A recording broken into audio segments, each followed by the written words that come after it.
యువత తలుచుకుంటే కుర్చీలు కూలిపోతాయి, నవతరం గర్జిస్తే పీఠాలు కదిలిపోతాయి. జంజీలతో గోక్కుంటే రాజీనామాల పత్రాల మీద సంతకాలు గీయాల్సిందే. విద్యార్థుల మహోజ్వల పోరాటానికి మహారాజులైన తల వంచాల్సిందే. నీట్ పేపర్ లీకేజీకి వ్యతిరేకంగా ప్రాణాలకు తెగించి పోరాడుతున్న యువత కళ చివరికి ఫలించింది. ఆఖరికి ధర్మమే గెలిచింది. యూత్ ఫైట్ దెబ్బకు కేంద్రం దిగొచ్చింది. తోకముడిచిన జరిగిన తప్పుకు బాధ్యత వహించి కేంద్ర విద్యాశాఖ మంత్రి ధర్మేంద్ర ప్రధాన్ ఎట్టకేలకు రాజీనామా చేశారు. నీట్ పేపర్ లీకేజీపై నైతిక బాధ్యత వహిస్తూ పదవి నుంచి తప్పుకున్నారు. రాజీనామా పత్రాన్ని ప్రధాని మోదీకి పంపారు. యువత హింసా మార్గం పట్టడం తనకు ఇష్టం లేదంటూ ధర్మేంద్ర ప్రధాన్ సన్నాయి నొక్కులు నొక్కినా యువత పోరాటం ముందు మంత్రివర్యులు తలదించక తప్పలేదు.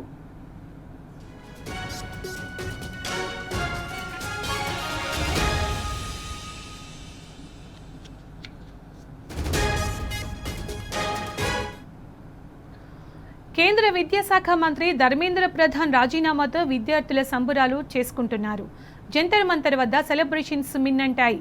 ఈ పోరాటంలో విద్యార్థులు విజయం సాధించారని సీజేపీ నేతలు ప్రకటించారు. ప్రజాస్వామ్యం గెలిచిందన్నారు. కేంద్రానికి మా సత్తా ఏంటో చూపించామని చెప్పారు. రాజీనామా డిమాండ్ నెరవేరిందన్నారు. అటు విద్యార్థులపై దాడి చేసిన పోలీసులపై చర్యలు తీసుకోవాలని సీజేపీ నేతలు డిమాండ్ చేశారు. విద్యార్థులపై పెట్టిన కేసులను ఎత్తివేయాలన్నారు. విద్యా వ్యవస్థ ప్రక్షాళన చేసే వరకు సీజేపీ ఉద్యమం కొనసాగుతుందని తేల్చి చెప్పారు.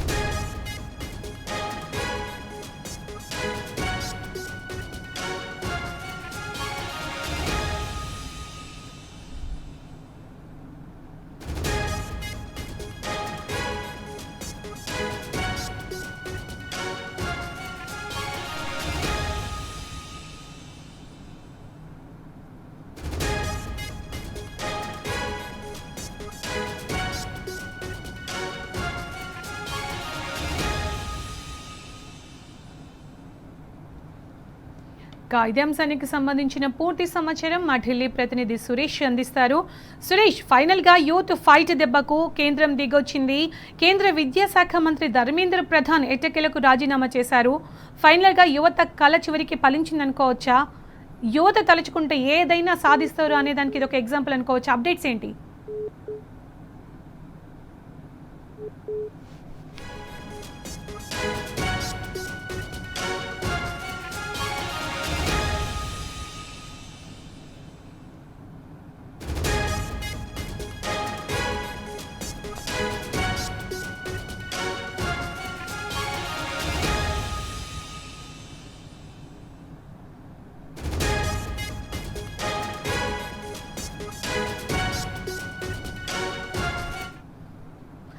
చెప్పండి సురేష్. ప్రస్తుతం ప్రజాస్వామ్యం గెలిచింది. రాజీనామా చేసే విషయంలో ఈరోజు సీజేపీ తన మార్కును విజయాన్ని సాధించుకుందని చెప్పొచ్చు. కాంగ్రెస్ జనతా పార్టీ ఏర్పాటు చేసినటువంటి కొద్ది రోజుల్లోనే రాజకీయంగా ఇంకా ఎలక్షన్ లో పోటీ చేయలేదు. ఒకవైపు కేంద్ర ఎన్నికల సంఘం గుర్తింపు ఇంకా రాలేదు. అయినప్పటికీ కూడా ఒక విజయాన్ని నమోదు చేసుకుందని చెప్పొచ్చు. ధర్మేంద్ర ప్రధాన్ రాజీనామాను విద్యార్థులు విజయవంతంగా సాధించుకోవడం జరిగింది. అయితే మరో 4 డిమాండ్లను సీజేపీ ఇప్పుడు కేంద్ర ప్రభుత్వం ముందు ఉంచడం జరిగింది. ఆ డిమాండ్ల విషయంలో పరిశీలన తీసుకుంటే మరొకసారి ₹1 కోటి చనిపోయినటువంటి కుటుంబాల సభ్యులకు ₹1 కోటి చెల్లించాలని చెప్పి వాళ్ళు డిమాండ్ చేశారు. ఈ రోజు ధర్మేంద్ర ప్రధాన్ రాజీనామా చేశారు కాబట్టి ఆ విషయం పైన పక్కకు పెడితే మరొక అంశం ఢిల్లీలో పెండింగ్ లో ఉన్నటువంటి స్టూడెంట్స్ కి సంబంధించిన ప్రొటెస్టర్ల కేసులన్నింటినీ కూడా ఎత్తివేయాలని చెప్పి వాళ్ళు ఎటువంటి యాక్షన్ ఉండకూడదని చెప్పి డిమాండ్ ముందుంచడం జరిగింది. మరోవైపు పబ్లిక్ అపాలజీని ర్యాపిడ్ యాక్షన్ ఫోర్స్ అలాగే ఢిల్లీ పోలీసుల నుంచి పబ్లిక్ అపాలజీని కోరుతూ ఈ రోజు సీజేపీ డిమాండ్ చేయడం జరిగింది. దాని ప్రధానంగా వాళ్ళు మరొకసారి తమ ఆందోళన కొనసాగిస్తాం, ప్రస్తుతం పోలీసుల విషయం పైన తమపై ఉన్నటువంటి కేసులు ఎత్తే వరకు కూడా స్పష్టం చేయడం జరుగుతుంది.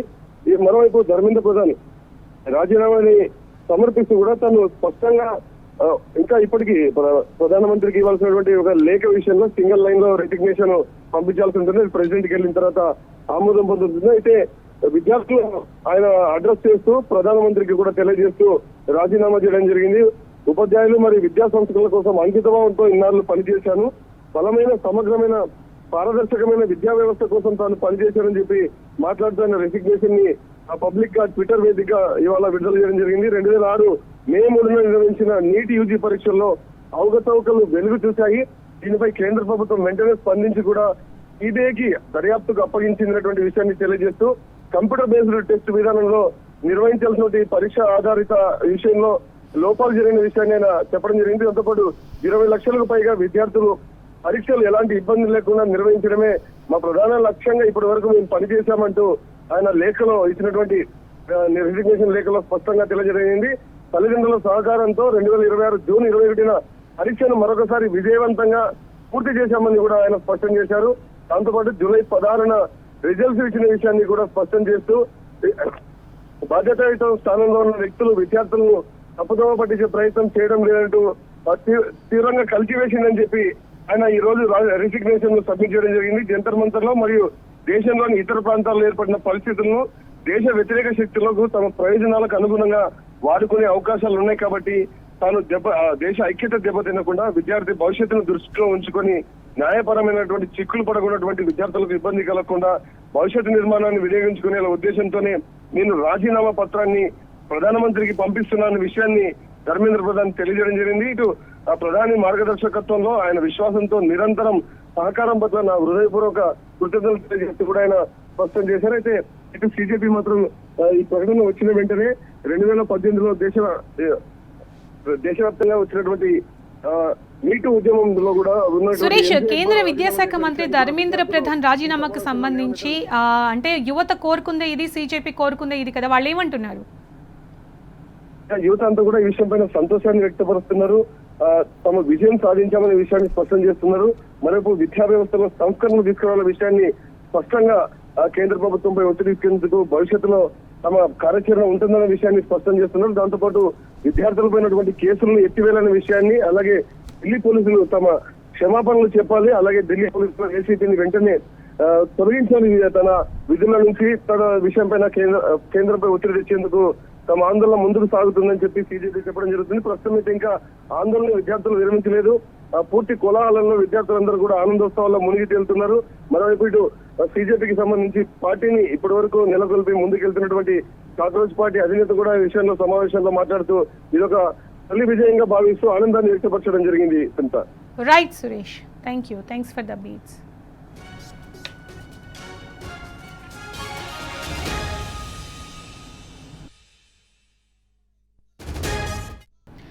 టాప్ 2 న్యూస్ డీటెయిల్స్ చూస్తున్నాం. అధికార కాంగ్రెస్ పార్టీలో అంతర్గత విభేదాలు మరోసారి రోడ్డున పడ్డాయి.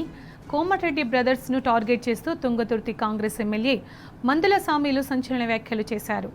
దళిత ఎమ్మెల్యేలపై వెటకారాలు మానేసి ముందు నీ మునుగోడు మురికిని కడుక్కో అంటూ రాజగోపాల్ రెడ్డిపై ఘాటుగా విరుచుకుపడ్డాడు. అంతేకాదు మంత్రి వెంకటరెడ్డికే మెంటల్ ఖరాబైందంటూ సామీలు చేసిన వ్యాఖ్యలు ఇప్పుడు కాంగ్రెస్ వర్గాల్లో తీవ్ర కలకలం రేపుతున్నాయి.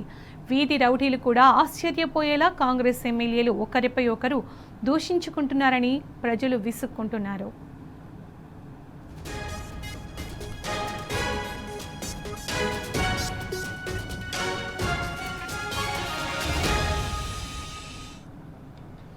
ఇక దీనికి సంబంధించిన పూర్తి సమాచారం మా ప్రతినిధి ప్రదీప్ అందిస్తారు. ప్రదీప్, అధికార కాంగ్రెస్ పార్టీలో అంతర్గత విభేదాలు మరోసారి రచ్చకెక్కాయి. కోమటిరెడ్డి బ్రదర్స్ని టార్గెట్ చేస్తూ తుంగతుర్తి కాంగ్రెస్ ఎమ్మెల్యేనే మందుల సామీలు సంచలన వ్యాఖ్యలు చేశారు కదా, పూర్తి అప్డేట్స్ ఏంటి? తుంగతుర్తి సంబంధించి ఆ నియోజకవర్గంలో కోమటిరెడ్డి బ్రదర్స్ చేసినటువంటి పర్యటన వివాదానికి కారణం ఏంటి? ఎమ్మెల్యే నోటీసులో లేకుండా మంత్రి, అదేవిధంగా ఆయన సోదరుడు మునుగోడు ఎమ్మెల్యే రాజగోపాల్ రెడ్డి ఆ నియోజకవర్గంలో పర్యటించడం పట్ల ఆయన తీవ్ర అభ్యంతరం వ్యక్తం చేశారు. మంత్రి ఏదైతే కుటుంబాన్ని పరామర్శించడంతో పాటు ఆ రోడ్డు అంశాన్ని ఏదైతే పరిశీలించారో దాన్ని ఎమ్మెల్యే తీవ్రంగా పరిగణించారు. దీంతో తీవ్ర స్థాయిలో కోమటిరెడ్డి బ్రదర్స్ పైన వ్యాఖ్యలు అయితే చేశారు. అయితే మందుల సామ్యుల్ తీవ్ర వ్యాఖ్యల వెనుక ముఖ్యమంత్రి రేవంత్ రెడ్డి సపోర్ట్ ఉందనేది ప్రధానంగా జరుగుతున్నటువంటి చర్చ.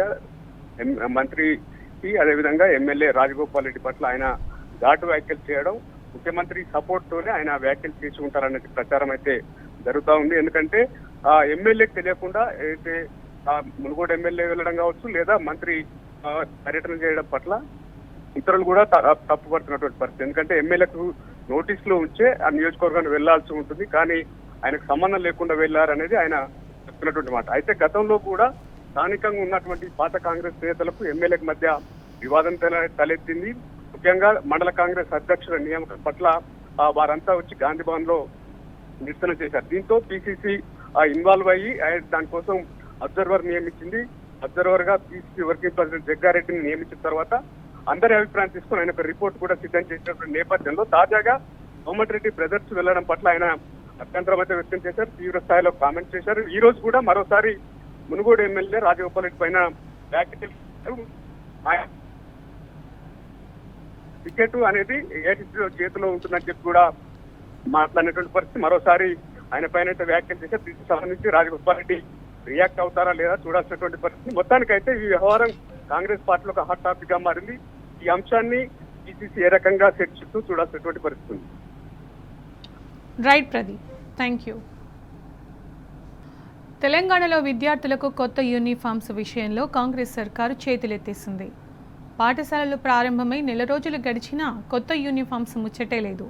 పాత యూనిఫామ్స్తోనే విద్యార్థులు హాజరవుతున్నారు. అయితే యూనిఫామ్స్ పంపిణీలో తీవ్ర జాప్యంపై విద్యార్థుల తల్లిదండ్రులు విమర్శలు గుప్పిస్తున్నారు. 33 జిల్లాలో 19 జిల్లాలకు ఇంకా వస్త్రాలు అందలేదు.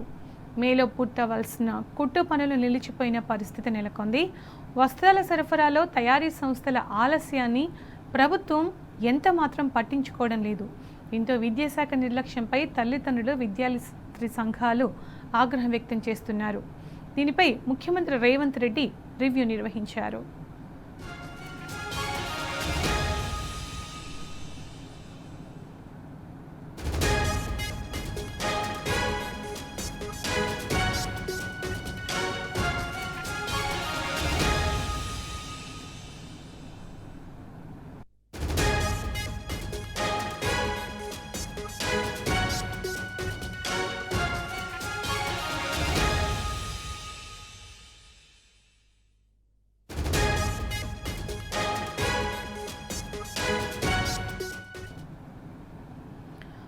ఇదే అంశానికి సంబంధించిన పూర్తి సమాచారం మా ప్రతినిధి మహేష్ అందిస్తారు. మహేష్, తెలంగాణలో పాఠశాలలు ప్రారంభమై నెల రోజులు గడిచినా కూడా యూనిఫామ్స్ గురించి ఎక్కడ ముచ్చట కనబడట్లేదు. తెలంగాణలో విద్యార్థులకు కొత్త యూనిఫామ్స్ విషయంలో కాంగ్రెస్ సర్కార్ చేతులెత్తేసిందని అందరూ అనుకుంటున్నారు. దీనికి సంబంధించి అటు విద్యార్థులు కావచ్చు, వారి తల్లిదండ్రులు కావచ్చు, ఏమంటున్నారు? తెలంగాణలో నెల రోజులు గడిచినా కానీ ప్రభుత్వ పాఠశాల విద్యార్థులకు కొత్త యూనిఫామ్స్ అందని పరిస్థితి నెలకొంది. పాత యూనిఫామ్స్ తోనే స్కూళ్లకు విద్యార్థులు హాజరవుతున్నారు. యూనిఫామ్స్ ల పంపిణీలో తీవ్ర జాప్యంపై ప్రభుత్వంపై తీవ్ర విమర్శలు వ్యక్తమవుతున్నాయి. 33 జిల్లాల్లో 19 జిల్లాలకు ఇంకా వస్త్రాలు చేరని పరిస్థితి నెలకొంది. మేలో పూర్తవలసిన కుట్టు పనులు పూర్తిగా నిలిచిపోయిన పరిస్థితి కనిపిస్తా ఉంది. 13 లక్షల మీటర్ల వస్త్రం అవసరమని ప్రభుత్వం అంచనా వేసింది. జూలై 23 నాటికి కేవలం 21 లక్షల మీటర్ల వస్త్రం మాత్రమే సరఫరా చేసిన పరిస్థితి. మొత్తం అవసరంలో కేవలం 18.5% పంపిణీ చేశారు. కేవలం 14 జిల్లాలకు మాత్రమే ఇటు వస్త్రం సరఫరా అయిన పరిస్థితి. వస్త్రాల తయారీలో తయారీ సంస్థల ఆలస్యం, ఇటు విద్యాశాఖ నిర్లక్ష్యంపై తల్లిదండ్రులు, విద్యార్థి సంఘాలు పూర్తిగా ఆగ్రహం వ్యక్తం చేస్తున్న పరిస్థితి కనిపిస్తోంది. కొన్ని జిల్లాలకు 40 నుంచి 50% మాత్రమే పంపిణీ చేసినట్లు సమాచారం. వస్త్రం అందిన వెంటనే అటు పాఠశాలలకు పంపిస్తామంటూ అధికారులకు చెప్తున్నా కానీ ఈ విద్యా సంవత్సరం నుంచి యూనిఫామ్స్ అందుతాయా లేదన్న అనుమానాలు కూడా ఇటు వ్యక్తమవుతున్న పరిస్థితి కనిపిస్తుంది. మరోవైపు ఈ సంవత్సరం విద్యా సంవత్సరం నుంచి యూనిఫామ్స్ సంబంధించి అటు రంగుల్లో మార్పులు చేశారు. లైట్ బ్లూ పెట్టుకోవచ్చు, నేవీ బ్లూ బాటమ్ తో పాటు కొత్త యూనిఫామ్ సిద్ధం చేశారు. 6-7 తరగతి బాలులకు హాఫ్ ప్యాంట్ స్థానంలో పూర్తి ప్యాంట్ కూడా డిజైన్ చేసిన పరిస్థితి. ఇక సెట్ డిజైన్ అయితే యథావిధంగా కొనసాగుతున్నట్టుగా ప్రభుత్వం చెప్పింది. ఇక కేజీపీవి అర్బన్ రెసిడెన్షియల్ పాఠశాలలో పంపిణీ పూర్తయిన కానీ మామూలు పాఠశాలలో మాత్రం ఇంతవరకు దానికి సంబంధించిన అటు కార్యక్రమం ఇంతవరకు సిద్ధం కాకపోవడంపై ఇటు విద్యార్థి సంఘాలు పూర్తిగా ఆగ్రహం వ్యక్తం చేస్తున్న పరిస్థితి కనిపిస్తోంది. పాత రంగుల వస్త్రం ఉన్నట్టు అక్కడ ముందుగానే కొన్ని యూనిఫామ్లు పంపిణీ చేసిన ప్రభుత్వ పాఠశాల విద్యార్థులకు మాత్రం ఇంకా ఎదురు చూపులు తప్పట్లేదని చెప్పాలి. యూనిఫామ్స్ ఎప్పుడు అందుతాయో అని కూడా విద్యార్థులు, తల్లిదండ్రులు ఆందోళన వ్యక్తం చేసిన పరిస్థితి కనిపిస్తా ఉంది. విద్యార్థుల సంక్షేమంపై అటు ప్రభుత్వం దృష్టి సారించాలని కూడా డిమాండ్ చేస్తున్న పరిస్థితి కనిపిస్తా ఉంది. యూనిఫామ్ ఆలస్యంపై అటు ప్రభుత్వంపై తీవ్ర విమర్శలు కూడా వ్యక్తమవుతున్న పరిస్థితి కనిపిస్తా ఉంది. ఇక జూన్ 12న ప్రారంభం కావాల్సిన పాఠశాలలు 15న ప్రారంభమయ్యే జూలై ఎండింగ్ లోపు ఇటు వస్త్రాలు అందిస్తామంటూ యూనిఫామ్స్ అందిస్తామంటూ కూడా ఇటు ముఖ్యమంత్రి కూడా ప్రకటించారు. కానీ అది జూలై దాటింది. మళ్ళీ ఇప్పుడు ఆగస్టు అంటూ మరొక మహేష్, దీనికి సంబంధించి మరి గవర్నమెంట్ తరఫు నుంచి ఏమైనా రివ్యూ చేయడం జరిగిందా? దానికి సంబంధించిన అప్డేట్స్ ఏంటి? ఇప్పటి వరకు దీనికి సంబంధించి రివ్యూలు కొనసాగుతున్నాయి, కానీ అటు సమయాలు ఈ డేట్లు మాత్రము పొడిగింపు మాత్రం కొనసాగుతుంది. దీనికి ప్రధానంగా చూసినట్టయితే ఇటు టెండర్ల మార్పు అది ప్రధానంగా గత బీఆర్ఎస్ ప్రభుత్వ హయాంలో ఇటు స్కూళ్లు ప్రారంభమైన రోజునే జూన్ 12నే అటు విద్యార్థులకు నోట్బుక్స్ కావచ్చు, యూనిఫామ్స్ అందేవి. కానీ కాంగ్రెస్ ప్రభుత్వం అధికారంలోకి వచ్చినప్పటి నుంచి ఇది రంతు కొనసాగుతున్న పరిస్థితి కనిపిస్తోంది. ఇదంతా ముందస్తు ప్రణాళిక లేకపోవడం వల్లనే ఇలాంటి తప్పులు ప్రభుత్వం చేస్తుందంటూ కూడా ఇటు ఉపాధ్యాయ సంఘాలు కూడా తీవ్ర ఆగ్రహం వ్యక్తం చేస్తున్న పరిస్థితి కనిపిస్తోంది. దీనికి సంబంధించిన జూన్లో పాఠశాలలు ప్రారంభమవుతుంటే ఖచ్చితంగా 2 నెలల ముందే దీనికి సంబంధించి రివ్యూ మీటింగ్ జరగాలి. దీనికి సంబంధించి యాక్చువల్ గా మహేష్, ఎప్పుడు కూడా స్కూల్స్ ప్రారంభమైన అంటే జూన్ లో ప్రారంభం అవుతాయి, మేలోని ఈ వర్క్ అంతా కూడా ఫినిష్ అవుతుంది. అయినప్పటికీ కూడా స్కూల్స్ ప్రారంభమై 1.5 మంత్ అయినా కూడా ఎక్కడ ఆ దాఖలాలు కనిపించట్లేదు. ఇంకా రివ్యూస్ అని అదని ఇదని టైం పాస్ అవుతుంది తప్ప అక్కడ సొల్యూషన్ మాత్రం కనిపించట్లేదుగా. ఖచ్చితంగా దీనికి సంబంధించి ఇప్పటికైతే ఇప్పుడు విద్యాశాఖను తన వద్దనే పెట్టుకున్న ముఖ్యమంత్రి రేవంత్ రెడ్డి ఖచ్చితంగా ఆ శాఖ పట్ల పూర్తిగా వైఫల్యం చేద్దారంటూ కూడా ఇప్పటికే విద్యార్థి సంఘాలు కావచ్చు, ఉపాధ్యాయ సంఘాలు తీవ్ర ఆగ్రహం వ్యక్తం చేస్తున్న పరిస్థితి కనిపిస్తా ఉంది. యూనిఫామ్ సంబంధించి పంపిణీలో జాప్యం పట్ల అటు ఆగ్రహం వ్యక్తం చేస్తున్న పరిస్థితి. గత సంవత్సరం ఇచ్చిన యూనిఫామ్స్ మాత్రమే అదే తిరిగిపోయిన వస్త్రాలు వేసుకుంటూ కూడా వారు విద్యార్థులు పాఠశాలలకు రావడం, మరికొంతమంది సివిల్ డ్రెస్ లో కూడా పాఠశాలకు వచ్చిన పరిస్థితి నెలకొంది. ఇంకా దీని పట్ల విద్యాశాఖ పట్ల ఇటు రివ్యూలు లేకపోవడము, దాని పట్ల శ్రద్ధ లేకపోవడం వల్ల ఇట్లాంటి జరుగుతుందంటూ కూడా ఇప్పటికే ఆగ్రహం వ్యక్తం చేస్తున్న పరిస్థితి కనిపిస్తుంది. ప్రణాళిక లేకపోవడం వల్లనే ఇది జరుగుతుంది. ఖచ్చితంగా మే నెలలో ఇప్పటి వరకు అటు జూన్ 12 వరకు స్కూలు ప్రారంభం కాగానే ఖచ్చితంగా వారికి అందాల్సిన యూనిఫామ్స్ కావచ్చు, నోటిఫికేషన్ ఖచ్చితంగా అందాల్సి ఉండేది. కానీ ఇప్పటి వరకు జూలై ఎండింగ్ అయిపోయింది. ఆగస్టు 15 వరకు మరొక మాట చెప్పడం పట్ల కూడా ఇటు విద్యార్థి సంఘాలు కావచ్చు, ఉపాధ్యాయ సంఘాలు కూడా అనుమానం వ్యక్తం చేస్తున్న పరిస్థితి కనిపిస్తుంది. ఆగస్టు 15 వరకైనా కానీ యూనిఫామ్స్ అందిస్తారా లేదా అన్న ఒక ప్రశ్న అయితే ఉత్పన్నమవుతా ఉంది. Right Mahesh, thank you.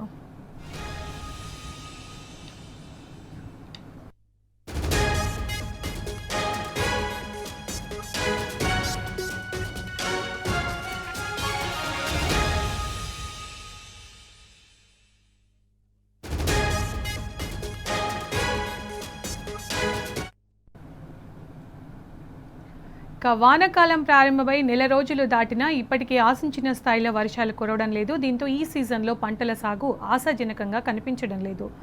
వర్షాల కోసం అన్నదాతలు ప్రతిరోజు నింగివైపు ఆశగా చూస్తున్నారు. ఆశించిన మేర వర్షాలు కురవకపోవడంతో సాగుకు అనువైన సమయం దాటిపోతోందేమోనని ఆందోళన చెందుతున్నారు. జూన్ చివరి వారంలో అడపాదడపా కురిసిన వర్షాలు వర్షాధారిత పంటలు వేసే రైతులకు కొంత ఊరటనిచ్చాయి. అయినప్పటికీ నెల మొత్తంలో సరిపడా వర్షాలు లేక లోటు వర్షపాతం నమోదైంది. దీంతో రైతుల ఆశలన్నీ జూలై నెలపైనే నిలిచాయి. అయితే ఈ నెల ప్రారంభమైనప్పటి నుంచి కూడా ఆశించిన స్థాయిలో వర్షాలు కురవడం లేదు. సాయంత్రం వేళల్లో ఆకాశం మేఘావృతం అవుతున్నా వర్షం మాత్రం కురవకపోవడంతో రైతులు నిరాశ చెందుతున్నారు. భారీ వర్షాలు కురిస్తేనే వాగులు, చెరువులు, నదుల్లో నీరు చేరి భూగర్భ జలాలు పెరుగుతాయి. లేని పక్షంలో నేలలో విత్తనాలు మొలకెత్తినా వాటి ఎదుగుదల ఆశించిన స్థాయిలో ఉండదని రైతులు చెబుతున్నారు.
వానాకాలం ప్రారంభమై నెల రోజులు దాటినా ఇప్పటికీ ఆశించిన స్థాయిలో వర్షాలు కురవడం లేదు. దీంతో ఈ సీజన్లో పంటల సాగు ఆశాజనకంగా కనిపించడం లేదు. వర్షాల కోసం అన్నదాతలు ప్రతిరోజు నింగివైపు ఆశగా చూస్తున్నారు. ఆశించిన మేర వర్షాలు కురవకపోవడంతో సాగుకు అనువైన సమయం దాటిపోతోందేమోనని రైతులు ఆందోళన చెందుతున్నారు. జూన్ చివరి వారంలో అడపాదడపా కురిసిన వర్షాలు వర్షాధారిత పంటలు వేసే రైతులకు కొంత ఊరటనిచ్చాయి. అయినప్పటికీ నెల మొత్తంలో సరిపడా వర్షాలు లేక లోటు వర్షపాతం నమోదైంది. దీంతో రైతుల ఆశలన్నీ జూలై నెలపైనే నిలిచాయి. అయితే ఈ నెల ప్రారంభమైనప్పటి నుంచి కూడా ఆశించిన స్థాయిలో వర్షాలు కురవడం లేదు. సాయంత్రం వేళల్లో ఆకాశం మేఘావృతం అవుతున్నా వర్షం మాత్రం కురవకపోవడంతో రైతులు నిరాశ చెందుతున్నారు. భారీ వర్షాలు కురిస్తేనే వాగులు, చెరువులు, నదుల్లో నీరు చేరి భూగర్భ జలాలు పెరుగుతాయి. లేని పక్షంలో నేలలో విత్తనాలు మొలకెత్తినా వాటి ఎదుగుదల ఆశించిన స్థాయిలో ఉండదని రైతులు చెబుతున్నారు.